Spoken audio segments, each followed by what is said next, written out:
sebetulnya kita sederhanakan ya. Jadi isu ini kita sederhanakan. Persoalannya itu apa? Satu, harga minyak goreng yang tinggi, ya kan? Karena harga bahan baku minyak sawit mentahnya tinggi. Terus kemudian pemerintah mengeluarkan berbagai kebijakan untuk mengendalikan harga terutama di pasar domestik sehingga affordable bagi masyarakat. Terakhir kebijakannya DMO dan DPO dan harganya sudah murah, Rp14.000 per liter yang bisa dinikmati oleh masyarakat, tetapi barangnya tidak ada. Nah, tentu ini menjadi PR yang besar. Saya tadi sampaikan bahwa sebentar lagi kita puasa dan kemudian memasuki Hari Raya Idul Fitri. Ini permintaan terhadap bahan baku, bahan pokok termasuk minyak goreng ini akan sangat tinggi. Tentu perlu sebuah strategi yang lebih efektif dalam jangka pendek sehingga pasokan minyak goreng di pasar domestik ini benar-benar ada dan bisa dinikmati oleh masyarakat. Kemudian di sisi yang lain terkait dengan kerumitan yang terjadi secara teknis menyusul kebijakan DMO dan DPO yang ini harus ada tata kelola yang lebih petunjuk teknis pelaksananya yang lebih efektif lagi. Sehingga karena begini, kalau kita melihat dari Kementerian Perdagangan, KPI-nya kan ini neraca perdagangan ya Pak saat ya. Jadi eh, kita tahu bahwa kalau kita membuka neraca perdagangan Indonesia, kontribusi ekspor terbesar itu dari ekspor non migas dan itu sebagian besar adalah dari minyak sawit. Saya ambil angka yang dirilis oleh Gapki tahun 2021. Sumbangan devisa ekspor dari minyak sawit ini mencapai rekor tertinggi 35 miliar US dollar. Ini sangat tinggi, lebih dari 500 triliun. Begitu loh. Angka yang sangat tinggi ini tentu kalau terus kemudian karena kita ingin menyelesaikan sebuah persoalan domestik yaitu kenaikan harga minyak goreng, tetapi dampak dari kebijakan itu nanti memukul industri secara keseluruhan, tentu ini akan mempengaruhi kinerja neraca perdagangan kita tahun 2022. Ini yang tidak boleh. Jadi isu minyak goreng di pasar domestik ini selesai, tetapi kinerja ekspor minyak sawitnya tahun 2022 juga masih sangat baik. Karena apa? Harga minyak sawit sampai hari ini masih cukup tinggi, bertahan pada level yang sangat tinggi. Nah, ini yang menjadi kemudian yang kedua tadi disampaikan oleh Pak Sahat, tentu kita ingin berbagi beban untuk mengatasi semua persoalan ini. Jadi misalkan seperti tadi disampaikan bahwa memang industri minyak sawit setiap kita melakukan kegiatan ekspor, potongannya itu ada dua, Mbak. Kita itu membayar biaya keluar atau yang disebut dengan pajak ekspor. Yang kedua kita membayar yang disebut dengan pungutan ekspor atau levy. Nah, untuk pajak ekspor biaya keluar memang agak susah, Pak, karena itu masuk ke APBN dalam satu keranjang sehingga kita tidak tahu yang dari sawit ini yang mana ini, di pos di mana di dalam APBN.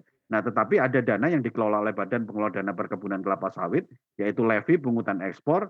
Nah, apakah dananya masih mencukupi misalkan untuk membantu dalam rangka stabilisasi harga minyak goreng saat ini? Karena pada saat kebijakan satu harga 14.000 antara minyak goreng kemasan premium dan kemasan sederhana, itu pemerintah untuk 6 bulan sudah mengalokasikan sebetulnya 6,7 triliun kalau saya tidak salah. Tetapi dengan DMO dan DPO ini sudah tidak ada lagi nih bantuan subsidi dari dana pengelola dana perkebunan kelapa sawit. Nah, apakah ini bisa dialokasikan dari situ atau dari APBN? Kalau saya secara pribadi melihat kalau ngambilnya itu dari APBN itu akan sangat sulit Pak Sahat karena postingnya seperti apa dan mekanismenya akan seperti apa. Nah, tetapi kalau itu diambilkan dari misalkan levy, dari dana pungutan ekspor yang kita bayarkan sekarang 175 US dollar per ton setiap kita ekspor untuk CPO, ini masih memungkinkan. Ada Selanjutnya saya ingin liburan ke ini. Pak.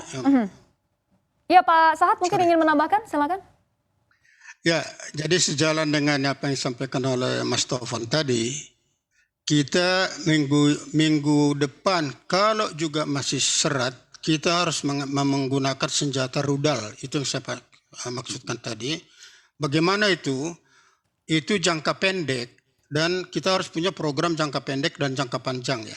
Karena harga sawit ini selalu berfluktuasi. Jangka pendeknya itu adalah segera melakukan penugasan kepada industri yang tidak berorientasi ekspor, yang selama ini hanya menggunakan untuk domestik, itu diberikan minyak sawit seharga 9.300.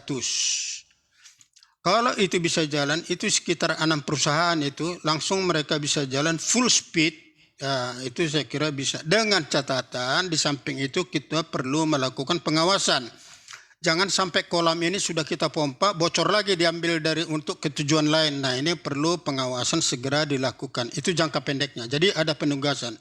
Jangka panjang, Jadi jangan selalu ribut begini nih, kita konsepnya tetap sepakat bahwa ada kearifan lokal, itu dulu.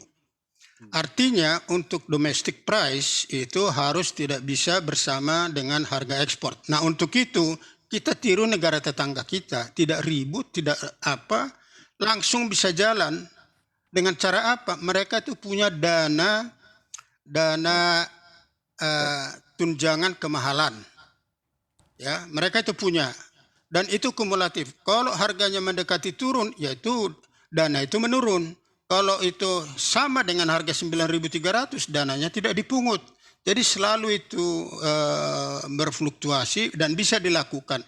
Nah itu perlu dikelola seperti yang Taufan katakan, itu perlu dikelola dengan benar, baik. Nah, pengelolaannya baik apa? Instrumen selama ini sudah ada, yaitu badan BPDPKS. Mari kita manfaatkan itu. Jadi nanti ada 3 pungutan. 1 BK seperti yang sekarang tetap berjalan, jangan diganggu. Dana pungutan untuk tujuan berbagai macam kebutuhan peningkatan usaha sawit termasuk pemasaran dan lain-lain.